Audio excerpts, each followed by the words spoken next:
Welcome to Big Blend Radio with your hosts, Lisa and Nancy, editors of BigBlendMagazine.com.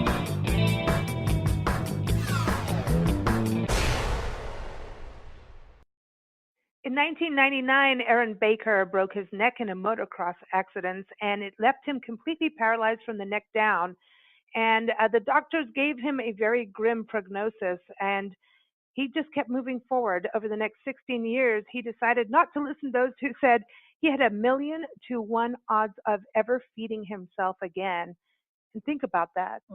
Think about that. And instead, he just kept going. He moved forward, and he's like a little medical miracle, but it's also about perseverance. It's about fighting the odds. It's an incredible story, and we're very excited to talk about that today. We have director Dominic Gill and writer-producer Nadia Gill joining us here on Big Blend Radio today to discuss The Orchard's inspiring new and award-winning documentary about Aaron. It's called Coming to My Senses. And it shares Aaron's story about perseverance. It shares everything. It talks about moving forward by your own free will. And I encourage everybody it's out, go to mysenses.com. That's mysenses.com. Go there. They're on Facebook and Twitter, everywhere. But you're going to be able to get this online and through all those digital formats. So check it out. Welcome, Dominic. How are you? Good. How are you? Oh, doing good, and feeling pumped up after watching the movie or the documentary. And I think this is so important that you've done this because it's inspiring people on a very important issue where people aren't being cared for when it comes to neurological issues, and that things can be changed, but also telling a story of beating the odds that don't give up. Yeah, the personal. Absolutely. Yeah, there's a huge gap in the market for recovery between fully able-bodied people that go to the gym and kind of take for granted daily exercise, and people for one reason or another that can't do that. And where does that leave them? We live in a society where we know that mobility and activity is kind of important, yet we don't necessarily give everyone the tools to be able to do it. Yeah, exactly. I think this is so important. We also have Nadia here. Nadia, welcome. How are you doing? Good. Thank you very much for having us on the show. It's really wonderful to hear how much the film has touched people. Yeah, it really is. You guys have won so many awards, and I mean, how is that, Nadia, sitting there with footage and going, okay, we're going to edit this. We're going to, did you want to keep everything in there when it comes to putting this together? Actually, Dominic, usually I think the director wants to keep everything in there, and the producer comes in and says, we don't need that, we don't need that, we don't need that. But I have to say that in this case, it might have been a little bit reverse roles, because there were definitely parts of it that didn't make the final cut that I was desperate to keep, and that Dominic managed to do the right thing and tighten it up and get it out of the project. So I definitely have that sort of, when I'm really into something, I could see more effect. Yeah, it's a very real story. It's very raw, candid, and I think going into the history of Aaron, and you capture his character so well, and it's interesting how his character got him in, his personality and who he is. He has that drive, and and he was, when you look at him, you want to hang out with him. You were like, dude, I want to hang out with you and party. It's like he's a fun guy, and at the same time going through this traumatic thing, it was like, it's like, the favorite guy in class, when you're in high school, it's like the favorite dude, and then something like that happens, and you want to go like, no, and come on, you got to pull through. And he continues on with this. Dominic, I want to ask you, did you meet him through Tandem cycling? Because I was reading your bio, and it seems like you've traveled around the world on a bicycle. Yeah, I've been to one or two places on a bicycle. I have been to very few on a single bicycle, almost all of them on a tandem bicycle. And yes, I did in fact meet him when I was embroiled in the opening stages of a TV series we made about cycling from the west coast of the States over to the east coast, taking riders with us on a specially designed tandem that could benefit from this kind of adventure and who were unable because of some kind of impairment to have that kind of adventure independently. So when we started casting that net far and wide for looking for willing companions, Nadia actually got in touch with Aaron, discovered his gym and got in touch with him. And though he was way down the line of recovery, already training for the Paralympics on his own tricycle, he came out in support of our journey and rode with us on his own bicycle for the first day.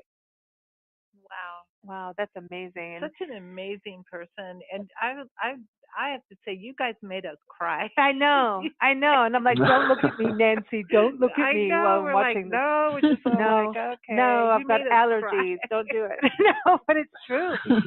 But it also made me want to get up and kick ass. So, it's like, you know, and the film is interesting because you go through his life, as you know, in motocross, which I think is interesting, and how it changed from him going from that through the actual, accident and dealing with the injury and moving forward past what the doctors say, and also the family dynamics of how to handle this all together, and then go on all these, where he turned into like, I'm going to be an athlete again and I'm just going to do it differently. All the way through him walking across Death Valley National Park. And, when I look at Death Valley, I mean, there's that word. But Nancy, what did you say today about his name? Oh, yeah, Aaron Baker, and he ends up in Baker. Was that on purpose when he crossed Death Valley? It's amazing, actually, that almost no one recognizes that in the film. We didn't necessarily draw attention to it, but it wasn't on purpose, but I was very cognizant of the fact that the best trajectory I found for this journey did end up in Baker, and there were certainly some terrible title ideas involving Baker, which we gladly put to bed before they ever escaped. When he walked across there, what I found was really transformational is just being national park people that travel around. And go in there and understand this beauty of our parks and deserts. And we've been fighting this for years about people understanding the desert. It seems that, if people come from another country, they understand the desert sometimes more, understand that magic of it.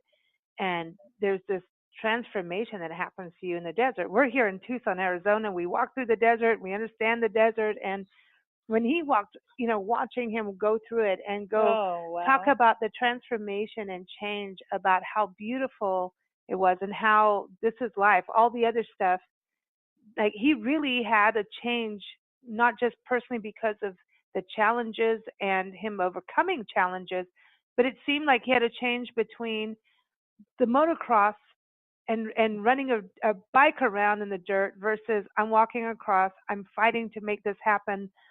But the desert almost became his friend in a way. Yeah, I think that's very accurate. I think while the motocross lifestyle and motocross speed, Aaron is always going to be there in his spirit and in his character. I think he has learned a new sort of transcendental, maybe Zen attitude and approach, which the desert has a lot of room for. I think it's famous people like Edward Abbey sort of epitomized that feeling of calm and very inviting solitude in the desert that allows you time to think. And I think Aaron benefits from that a lot in the film. It also makes you, because it at first glance looks sparse, like there's nothing there, so you have to now look further. And I think that's the epitome of what this young man has done, is he looked further. He looked deep and hard everywhere and made something happen.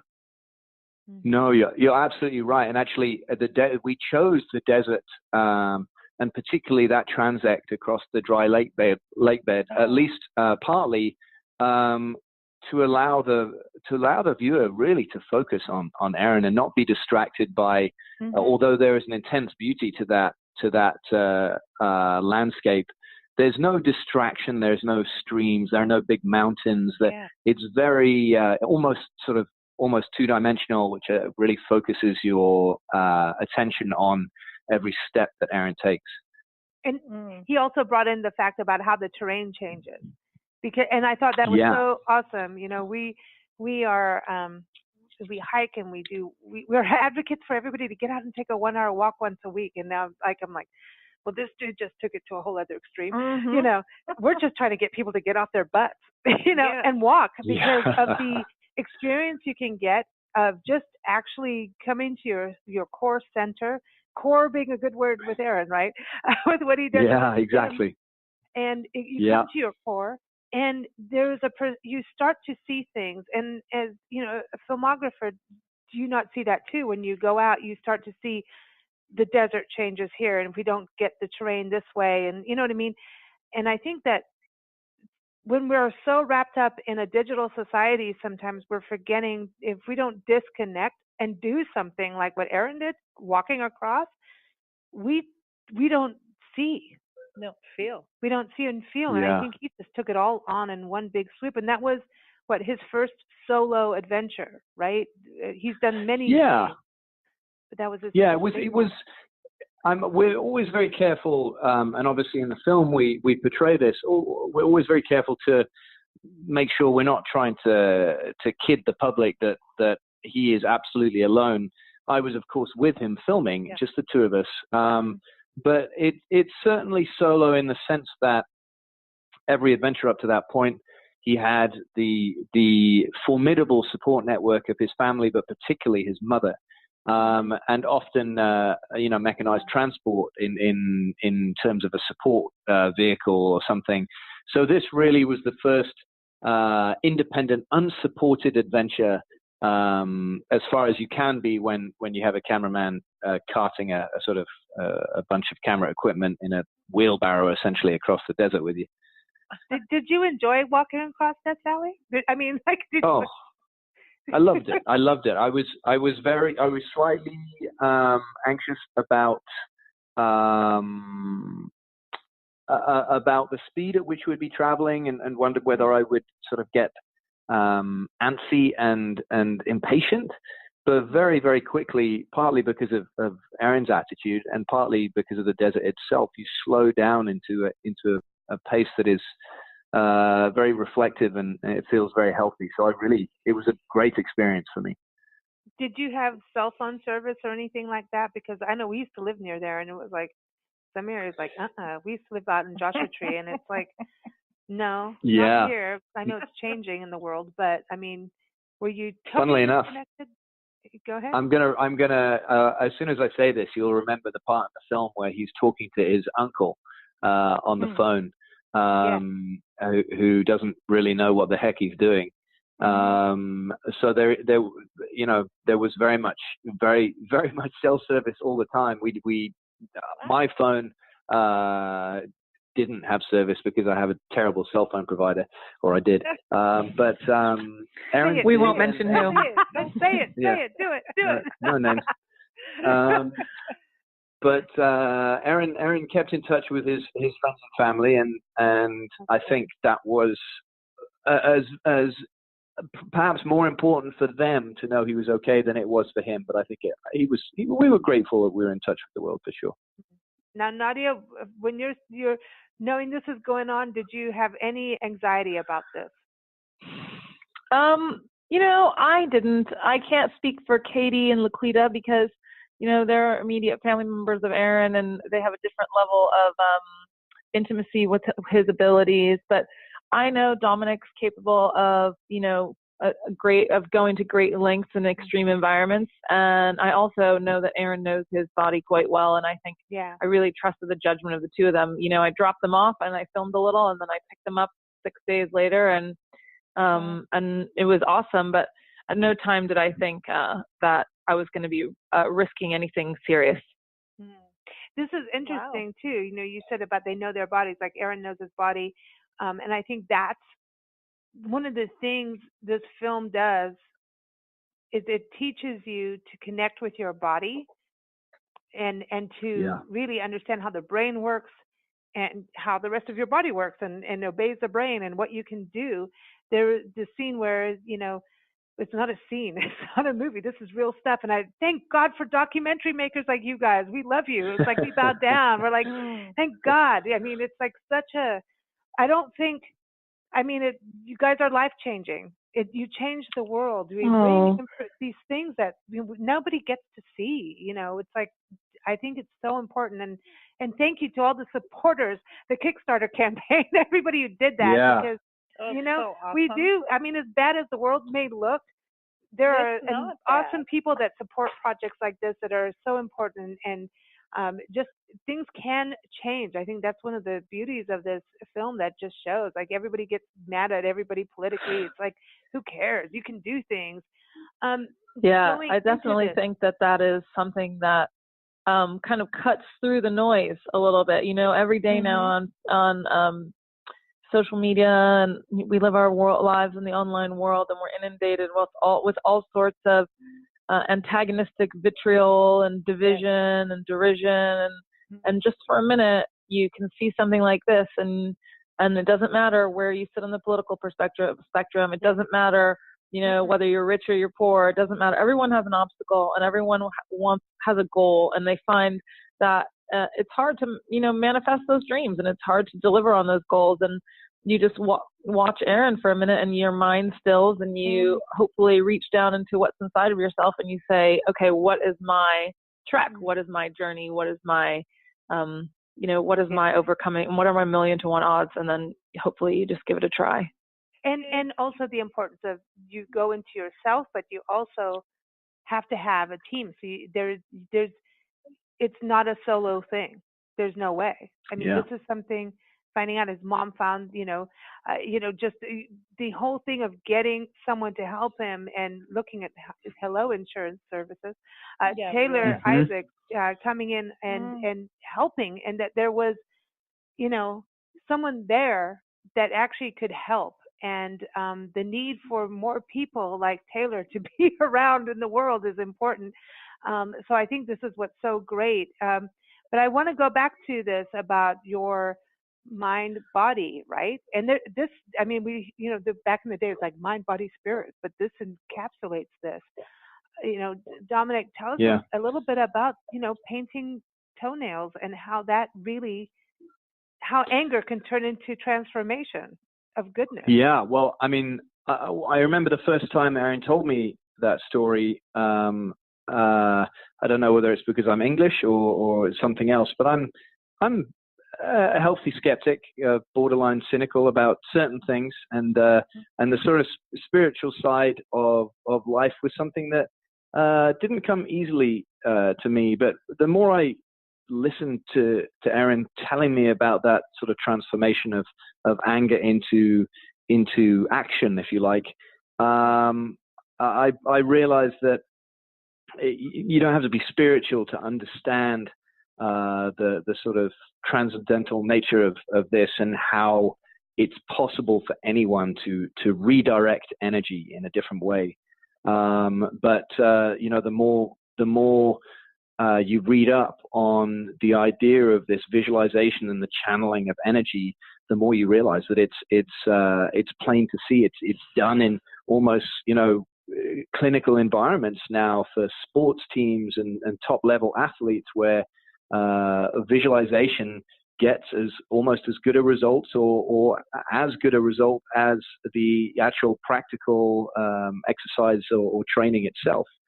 And Aaron took that from his motocross days, and essentially while anger got in the way for a second, he was able to remember that and channel that energy into the visualization process, first of simple colors, and then of movements, and then combining movements. And that's, I think, in a large part what got him to where he is today.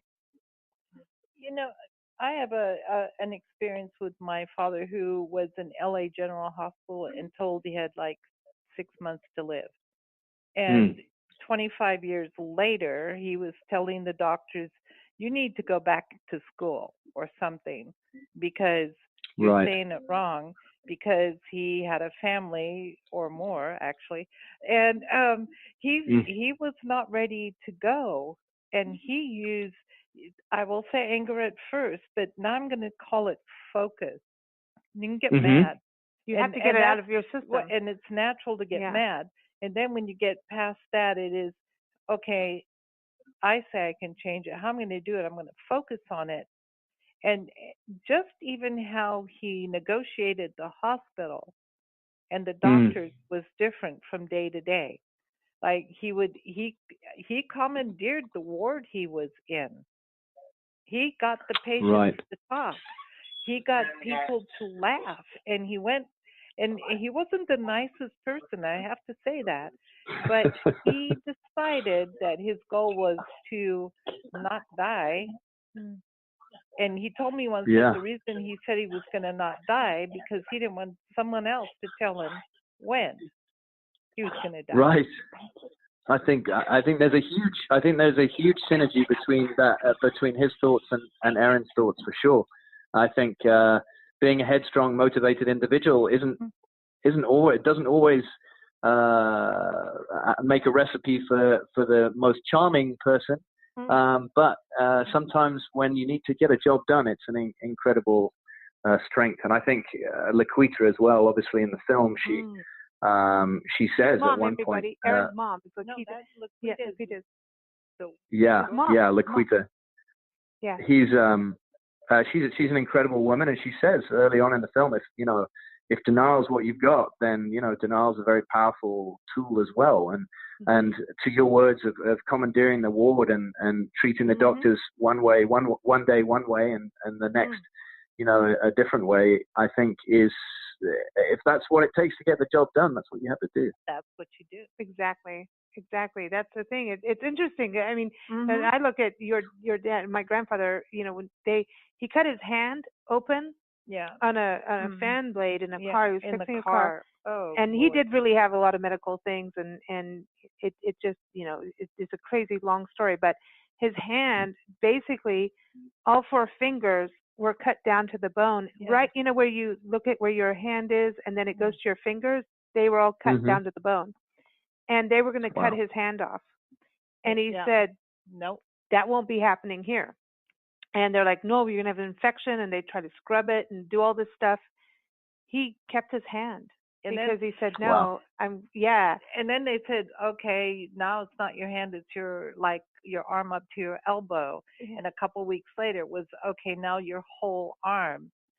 A week later, he could move his hand, and he had his whole arm. He had asthma and respiratory problems that kept him in and out of the hospital forever. But this was an accident that was just like crazy. He kept his whole arm, and they told him, no, you're going to have gangrene, which he did. And he's like, no, it's not happening. The power of the mind. It's amazing. Amazing. That's what's so great about this documentary that you have done. Everyone, Coming to My Senses, go to the website, tomysenses.com. That's mysenses.com, because I think this is so important that people realize this, because there's so many medical issues that happen, and so many people are told that's it, you're out. Yeah, you're out. And you guys doing this provide hope. Nadia, for you, when you look at your work, did this change anything for you? Just in general, like we all have obstacles and things that, we can't do this. We all have that in life, like in business and everything we do in career. Did this change anything for you to kind of take a step further in something you may have thought like, no, maybe not? Well, I think actually, while we were filming Erin's life journey, the closest thing to a parallel experience that I was having was, making this film. This is our first feature film, and there's a reason a lot of documentarians start making a film and never finish. It is a long process. There's not a lot of support or funds that come your way. You have to really believe in what you do, and you have to use, every ounce of your tenacity, every contact, and you have to really just go out there and pound the pavement, and you hear a lot of no's, and you hear a lot of, this is not going to work, and you can't, and I'm sorry, I'll pass. And that's the uphill battle, and making a film is actually really hard. But the beauty of making this film our first time around was that every day the material that we were witnessing and looking at and wrestling with was, a message to me to keep continuing on and, finish a job and do it well done and put it out there into the world, because it's a message that people need to hear, and we knew it would touch people and it might even save some lives. And that's a big deal. And so I'm glad that we were able to do that, and I'm glad that we came out victorious in the end, and we created not only a beautiful film, but we've had great support from our distributor and great support from, our Kickstarter donors, and it feels, very meaningful. And I hope that, it's just one of many times I'm going to use Erin's spirit and trying to accomplish something. Yeah, and you guys have won a ton of awards, and it's exciting because now it's at that point where now people can get it online everywhere, right? I know it's like tell everybody about that, how they can get it. I know everyone can go to the website, tomysenses.com, but it's pretty much you can get it on Amazon, Netflix, those kind of places? Yeah, so starting May 15th, that's Tuesday of next week, it's going to be available for wide release on iTunes and Amazon. Hopefully later in the summer it will be on subscription VOD, but we're still working on that right now. So in the meantime, we'd love it if your listeners might go give it or at least view the trailer and give it a download on iTunes or Amazon and help and write a review if you can. If you like it, that's one of the biggest ways you can support. Right on, people. Everybody go check it out. Go to tomysenses.com and get it. I would love to see you guys go to Congress and show this film. Yeah. And then let them talk about healthcare and Medicare and Obamacare, or whatever you want to call it, and rethink and try to get it right for once. That would be amazing. Yeah. Talk about persistence and energy and commitment. That would be a journey that needed all of that. Yes. So this is part of that. You never know. When I was thinking about Aaron and his mom and his dad and wife and family and everybody involved, Taylor, just thinking about that, I was like, I know that there's a lot of public speaking involved, that, passion, go out and share this. And you documented that in this too, in the documentary, that, he went out and tried to help people immediately. As soon as he started being able to move and working, and he was like, you don't give up, you can do this. And having to go through that, and because his passion is there, he wants everyone to, hey, I can do it, you can do it too. Come on, that athletic spirit of keep going. And I was thinking about that, like how important documentaries are, and this kind of media where you never know who's going to see it. Who knows who's going to hear this that could turn around and go, we need to look into this further, because what I learned was that 30 million Americans are struggling with mobility each day, and they're not getting help. I mean, he got kicked off his insurance, right, Aaron? Like at this point, that's it, insurance not covering it. And they had insurance, and that's that. That's exactly what happened to my dad. He lost everything, his job, his house, everything, because the insurance would only do 1 year. So I don't know the answers to all of that stuff at all. I mean, I think if anybody did, they'd be like, we'd run the country. But when you look at it, this is a serious issue that I don't think any of us really understand. And some people just go home and say, that's it for me. That's it. I'm done. Yeah. Yeah. I mean, by the way. Oh, thank you very much. Yeah, we get a lot of lovely, flattering comments about the cinematography, which means a lot to us. But speaking to the medical shortfall, if that's the right thing to call it, it's a hugely complicated issue for sure. And I always, as a European, as an Englishman, I'm always while we certainly have big flaws in our medical system, I'm always slightly confused at the if you fall a little bit either side of the sort of doing okay lifestyle, you can be in deep water in this country, and it's not an easy thing to navigate because of the sheer cost of living. Yeah, no, Mhm. we lived in England for 2 years. You have a good medical system over there. But I totally agree with you. But you talk to a significant percentage of Americans, and for one reason or another, they despite having not experienced it, they love to hate it. Yeah, I don't get that. yeah.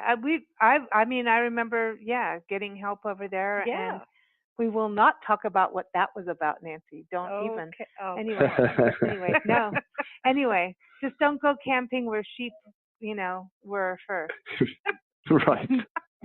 And as kids, don't put your fingers in your mouth, because things will come out later that you don't want. Look, Mommy, teaspoon. Yeah. But anyway, I had a good time in England. But so this is interesting too because of the tandem thing. I want to talk about this because I find this interesting because to me, Erin has this incredible story and this incredible journey, and it's very inspiring. But the teamwork part to me was such a huge part of this, and I feel like that brought him and his mom were able to communicate through the tandem bicycle. And I didn't even know that's what a tandem bicycle was, to be honest. I didn't know. I had no clue that was the sorry. Don't put me on a bicycle. I'm scared. But now Nancy and I were like, you should see us try to kayak together. That's really funny. And we were talking about this, could we tandem bicycle together? No. That would, one's going to go left, one's going to go right. I've been on motorcycles. If I'm the passenger, they stop the bike, I fall off. But anyway, I'm like, we could learn. This is something people learn, but isn't that tandem part of the communication when something really harsh happens in life? Everybody has drama, comes back, and that definitely happened to Erin's mom. But this tandem cycling, to me, I understand, connecting with Taylor, who helped, and understood the medical side and the rehabilitation and keeping rehabilitation going. But this tandem cycling thing, to me, kind of gave them a communication and a moving forward together. Sure. Yeah, I mean, I definitely think, Laquita's very open about also rebuilding her life from the ground up after Erin's accident as well. And I think the tandem was as much transformational for Laquita, I believe, as it was for Erin, and that it gave them both a platform together off which to work. And Laquita's health, I know, has got better and better. She's an incredible and very fit individual herself these days, and I think it was that very cognizant rebuilding with Erin side by side that was the reason for that largely. Did it change you filming this? I certainly learnt a lot. I'd like to think I became wiser and absorbed some of, even if I absorbed a fraction of Erin's ability to cope in the face of adversity, that will serve me extremely well.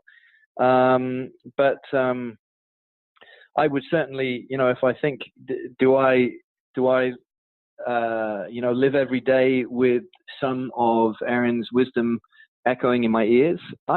I hope so, but with the best will in the world, it's hard when we don't. Yeah. It's hard to not let the day-to-day make you take things for granted again. But I think I certainly learnt and grew as a result of filming this, and particularly for me, the time in the desert together was a very nice change of pace that I'll remember. Yeah. It's like, to be able to, that sounds bad choice of words, but to focus on one thing, whether you have to or you choose to, let me put it that way, to focus on one thing, one foot after the other. Yeah, to how he focus. Yeah. It is really hard in our modern day world with all the distractions and everything that has to be done to focus on just one thing. But then life will come in and go, you know what? If you don't, you're in trouble. So you're going to go focus. Yeah. Well, life tells you not to focus on one thing. It tells you to focus on a million things and spend your money here and look at me. But it's a trick. But nature tells you to focus on one thing or you're going to get eaten. I like that. It's a trick. I like this. Yeah. Now, because you understand this too, we've done some crazy like tours in South Africa and in all this, and here in this country, and we've interviewed a lot of people of endurance. And to me, that's it. It's like, I'm not good at sprinting. You do not want to see me even try to sprint. That's ugly. It's just not good. But I will run across country because I have run. I know. I did when I was in school. I could do cross country, but don't make me do the little sprinty thing. Okay, you mean because you I giggle. And you're not saying across this entire. No, country. But I could do a cross country race. But I couldn't. But the sprint thing from here to here, I was like, they would go bang, go, and I'd go like really ha ha ha. That's really funny, and for some reason could never get on with it. But across country I could because you just kind of like get in a zone. And Dominic, you've done this. Traveling, cycling, and getting in that zone. Our friend Jamostic now he's cycling the Sierras, and he's a retired school teacher who's cycled the perimeter of the country of America, and he just finished walking across the country from Lewes, Delaware, to Point Reyes National Seashore, and now he's itchy again, and he has to go. And his books talk about this pattern, and I really identified with him watching Aaron on there going step at a time, because there are places he went through, and he was just like, damn it, like, why am I doing this? And then it's like this addiction to the moving forward, there's a repetition of focus that happens. Did that happen for you, Dominic? Because I know with your cycling, you've been all over with that. There's something with that where you get into a zone and you realize that all the stuff Nancy was talking about, all the stuff that happens in the world today, really doesn't matter.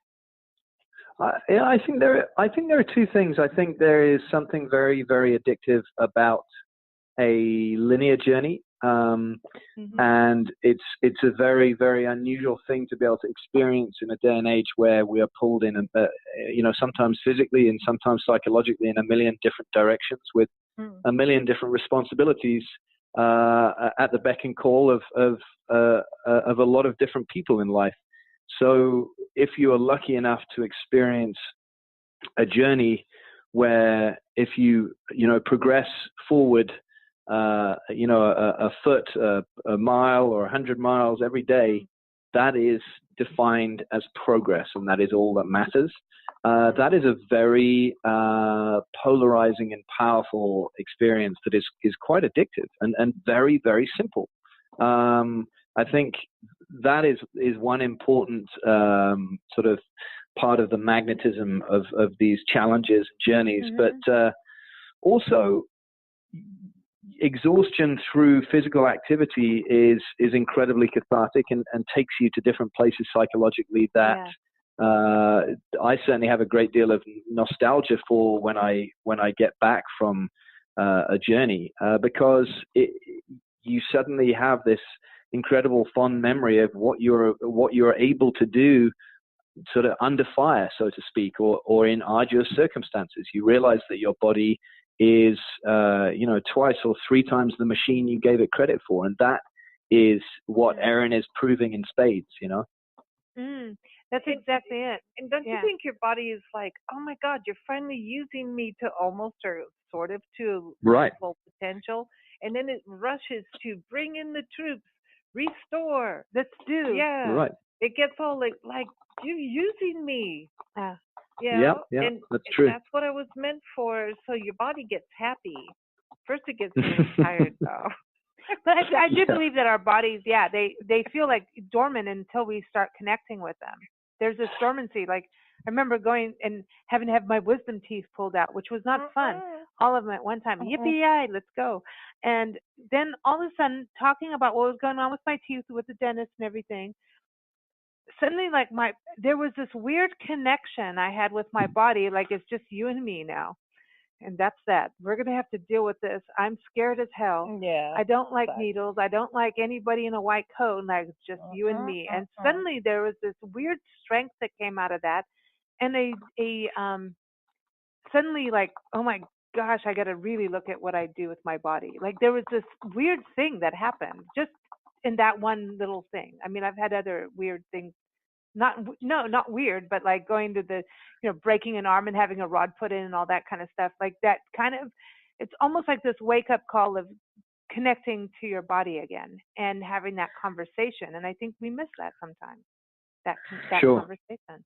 Yeah. I definitely think we're living in a world where people aren't in touch with their bodies hardly at all. I know that I try more than most people, and I still barely can, I don't even know what gives me indigestion. Why, am I feeling tight in my hamstrings? Like we just keep, we move, we just keep going on, moving forward, and we don't pay much attention to our bodies. And I totally understand why, because they're built pretty well and they treat us pretty well for the most part, regardless of the fact that we fill them with crappy food and we don't exercise enough. But it's very helpful when you learn the skill of getting in touch with your body. I agree.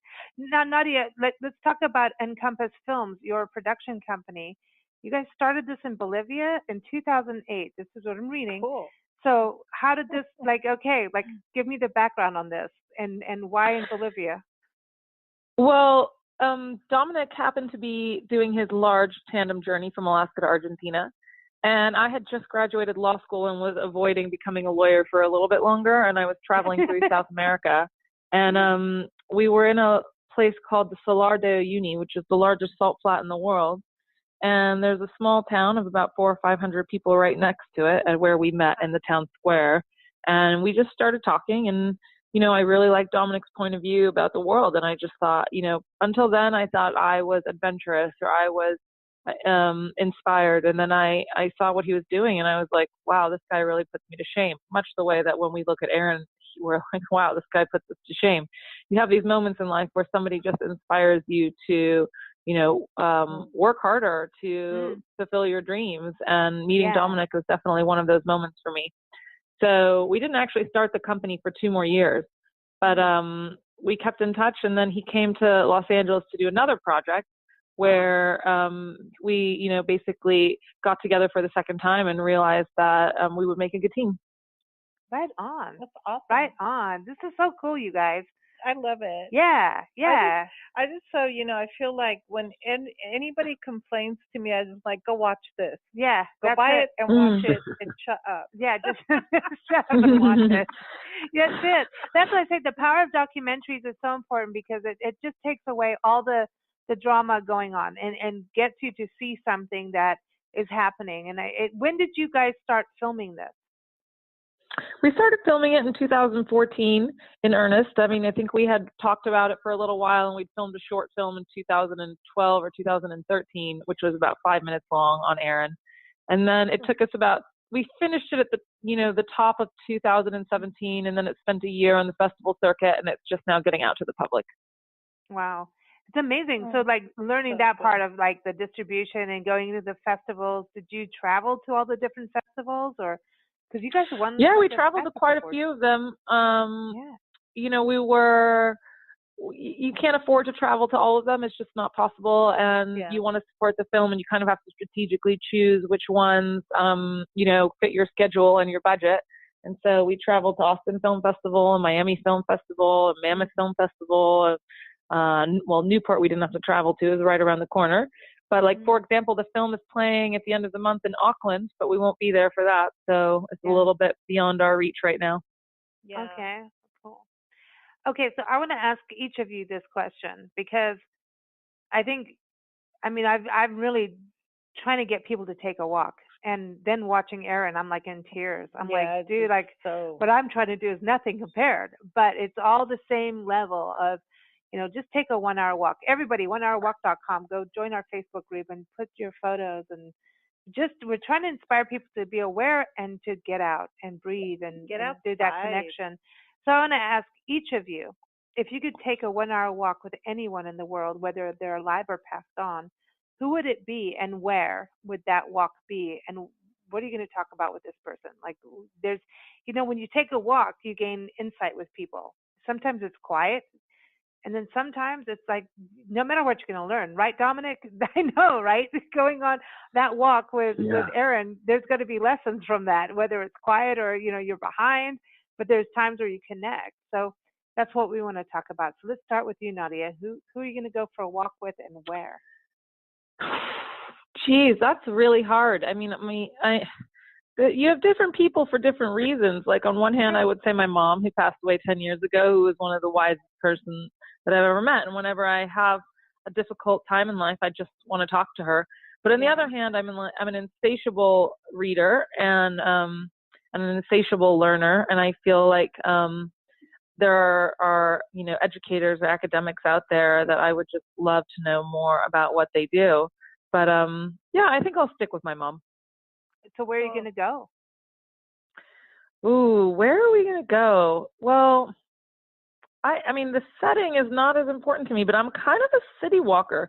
To be honest, everyone wants to go to the mountains on a hike or, to the desert, but I could just pick a big city and people watch and walk around for hours and hours and hours. And it really makes you ask a lot of questions about, how people came to be the way that they are and why they do what they do. And there's a lot of fodder for conversation.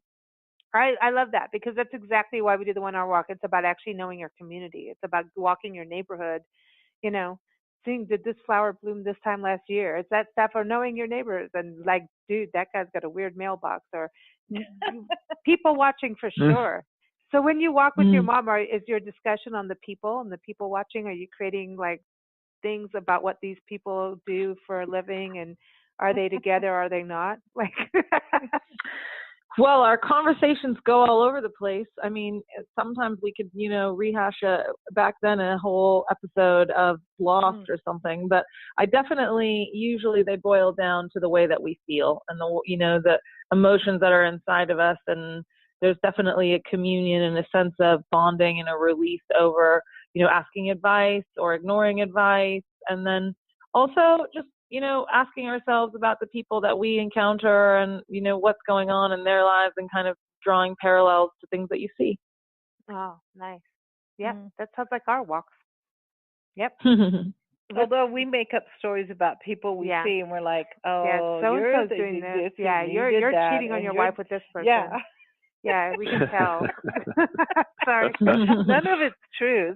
We just do. Airports are good for that too. Yeah. I love airport bars. Airport bars are good. Yeah, they're really good. So Dominic, you're not off the hook. So where are you going for a walk with you? We want the gossip. I want 3 or 4 choices, but I realize I'm only allowed one. After 2 people are in stiff competition.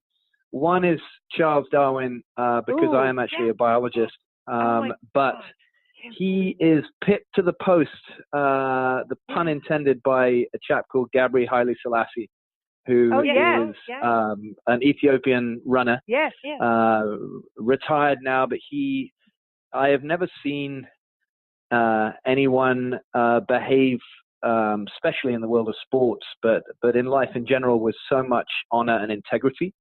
And I would like to take a walk with him and understand how at least he appears to behave that way, and give back so much to his community, and smile in the face of adversity, and be very grateful for everything that comes his way in life, good and bad. At least that's how it seems. Wow. Like, that's amazing. Yeah. I want to go on a walk with both of them. Like Selassie, like, man, I haven't heard anybody talk about that for a while. Like, just I know. General conversation. It's like, is he still alive? You are British. The last time I talked to somebody goes, like, Charles Darwin is my choice. Yeah. Seriously, because I mean, he got how things happened, or some people will violently disagree. But, you're in the water as fish, and you come to the shore, and you might turn into a bird. And now you get it's kind of crazy. Used to be fins. It's the greatest thing ever. What do you say now to Monsanto? Oh my God, you're killing me. I think Charles Darwin's biggest strength, and this is why I would want to talk to him, is his ability to observe. Like, he was a true scientist in that he made theories. He made the theory of evolution, and I feel like he would be okay to be disproved, that would be fine. Yeah. But he observed and made a, incredibly educated guess as to how things work. And the fact that it holds water to this day, however much people argue with it, I think that's amazing in itself. I think it's really important. I mean, Yeah. Nancy, that's what you did in Africa. I mean, she worked with Joy Adamson. I don't know if people watch Born Free. It's an older movie, but Joy Adamson was the actual Hey, person. don't date me. I know. It's your birthday. I know. Oh, Anyway, yeah. so she worked with Joy Adamson because That was a trip. she took me as a year-old out of LA. By the way, Northridge, go core with the We gym used and to everything. live there. Yeah, that's where I was born, was Northridge. Everything comes full circle. I know, Yeah. doesn't it? It's crazy. But she took me as a year and a half old over to Kenya and worked with Joy Adamson in the middle of nowhere. We lived in the bush. And that's what she did, was observe wildlife and track them and everything. Yeah. And that's the thing. It's like, to the observance, that to me is so, that's why I love what you guys do, because it's like you're doing it, like you're filming. There's so much, and that's why Nadia, when we were saying earlier about like how do you cut stuff, because there's I wish people could see all of this stuff, because there's nuggets in everything, nuance, and things that connect, and everyone's going to have a connection with some part somewhere, and that's the hardest thing, is editing. And when you are observant, you have these theories. You go, well, I think this because I see that, and now I feel like, are we seeing everything? And when you see a documentary like yours, it brings me to this point of, yes, there are people out there seeing things and documenting them and putting it out there for us. We, as a global race and humans, we need to support that so we can see things. We can get some education that's not just a typical news channel, that we can actually see things and understand and have that connection and make changes where changes need to be. Get inspiration, and it could be your diet, it could be someone like Erin that says go for it, and it could be like, hey, we need to have more medical reform for this, and that don't take it when a doctor says, sorry, 1 in a million chances. Move forward. Don't just take what somebody tells you and leave it at that. Especially like one person, it's like, really? That's a big odds. That's a big odd, and he went for it. And okay, so one thing. Okay, Dominic, where are you walking? Like where am I walking? I think, honestly, given that just throttling back from Darwin for a second, given that I'm walking with Haile Selassie, I would walk through his homeland of Ethiopia. Yeah. Oh my God. Yes. Did you see the Anthony Bourdain episode of Ethiopia? I did not, but it sounds fascinating. Oh, you need to go. You need to go watch that. And I can't stand that I can't remember the chef's name. Please watch that. Oh, his friend? Yes. Oh, it's a Swedish chef. Yes. Eric. I want to say Eric. That could be wrong. Go watch it. It's just, I don't know. It rings home to us for living in Africa so much, and it's just. I'll definitely look that up. I'll have to watch it on my own because Nadia doesn't like spongy Ethiopian bread. You don't like spongy Ethiopian bread? She's like, yeah. That might be too much of a detail for this radio program right now. What about chapatis? No chapatis. No, I like chapatis. Oh yeah. Okay, chapatis I don't find very spongy. You like chapatis, then you're a friend of mine. Okay. Okay.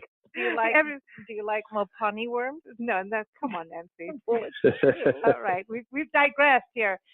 Thank you both for joining us. We appreciate your work and everything you're doing. And Nadia, is something else coming up that we should know about? Are you working on a new project? Yeah, we're always working on new projects. To be honest, we just rather point you guys to our website. We have a couple of new projects up on that. It's encompass-films.com or tomysenses.com, and you can always check in or email us. We answer the emails ourselves all the time, so we always love to hear from people. Awesome. Thank you both for joining us. Again, everyone, coming to My Senses, go to the website tomysenses.com, and that's tomysenses.com, and you will really get why it's called that when you watch this and see Erin in Death Valley. It really that happens. and throughout the documentary, actually. I want to thank everyone, all our listeners, as always. Thank you for joining us here on Big Blend Radio. We air on Monday through Thursday at 4 p.m. Pacific Time, 7 p.m. Eastern Time, Fridays and Sundays at 11 a.m. Pacific Time, 2 p.m. Eastern Time. You can see the schedule on bigblendradio.com. Of course, you can listen as the episodes go live, or you can listen on demand, and we have all the links there to go and listen to what you want, when you want. And I want to thank our sponsor. Yes.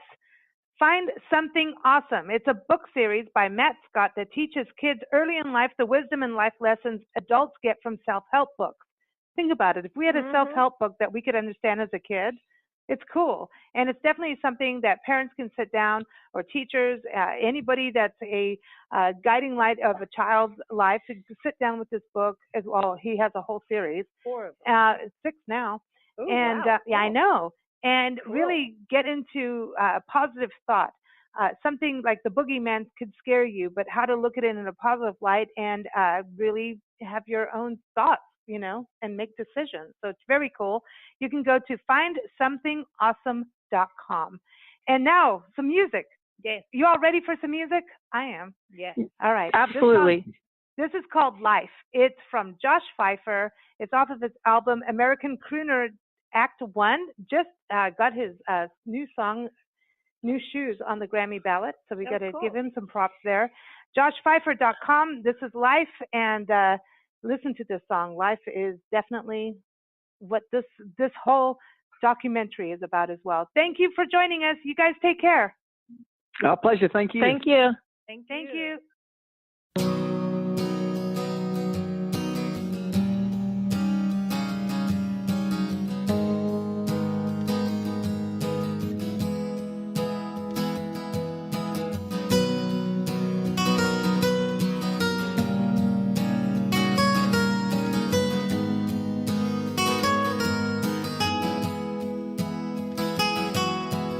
Life, it's a beautiful thing, never-ending mystery, wild and free. But life, it's a funny thing. It can tear you up and beat you down and bring you to your knees. I'm learning how to really love, learning how to dream, learning how to find my way in the bigger scheme, learning how to understand what my brother's going through. Oh, I hope when all is said and done that I haven't been a fool.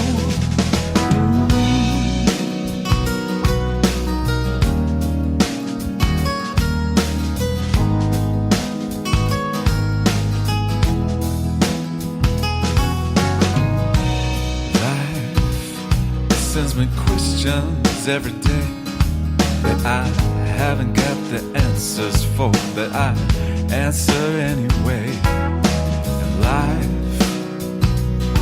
it's just a story being made, so I try my best to make it one that I'm proud of even when it's over. I'm learning how to really love, I'm learning how to dream, learning how to find my way in the bigger scheme, learning how to understand what my brother's going through. Oh, I hope when all is said and done that I haven't been a fool.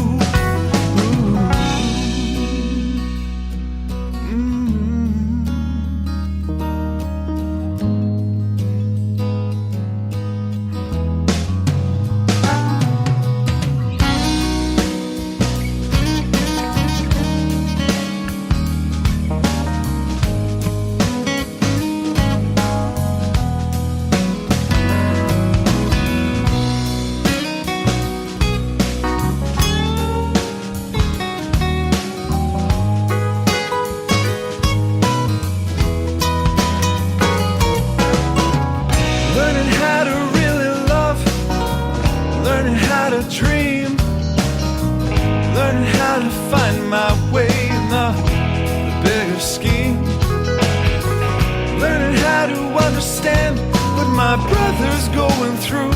Oh, I hope when all is said and done that I haven't been a fool.